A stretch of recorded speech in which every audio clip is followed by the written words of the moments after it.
तो नई हुकूमत के कयाम की कोशिशों के दरमियान एग्जिट पोल सर्वे अलग अलग राग अलाप रहे हैं। ज्यादातर एग्जिट पोल में बीजेपी को दोबारा वाज़ेह अक्सरियत मिलने का दावा किया जा रहा है। वहीं एग्जिट पोल पर बीजेपी लीडर शहनवाज हुसैन का कहना है कि सही एग्जिट पोल को देखकर अपोजिशन परेशान है और इसे गलत बता रही है। न्यूज़ 18 ने एग्जिट पोल को लेकर बीजेपी लीडर शहनवाज हुसैन से बातचीत की।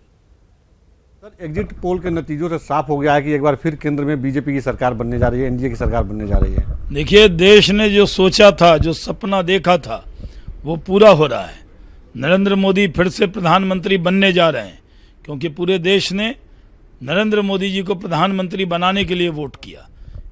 इस बार जातीय हित टूटे हैं, राष्ट्र हित ऊपर रहा है। और जो एग्जिट पोल के नतीजे आए हैं, न्यूज़ 18 ने जो एग्जिट पोल दिया है, उससे भी 10% ज्यादा सीटें हमारे पास आने वाली हैं। मेरा पूरा विश्वास है कि भारतीय जनता पार्टी अपने दम पर 300 से ज्यादा सीट जीतेगी। हमारे विरोधी चाहे जितना गालियां दे दें, चाहे एग्जिट पोल को जितना झूठा बता दें, नरेंद्र मोदी जी को प्रधानमंत्री बनाने से कोई रोक नहीं सकता। कैमरा पर्सन अनिल शर्मा के साथ राजीव तिवारी, न्यूज़ 18 दिल्ली।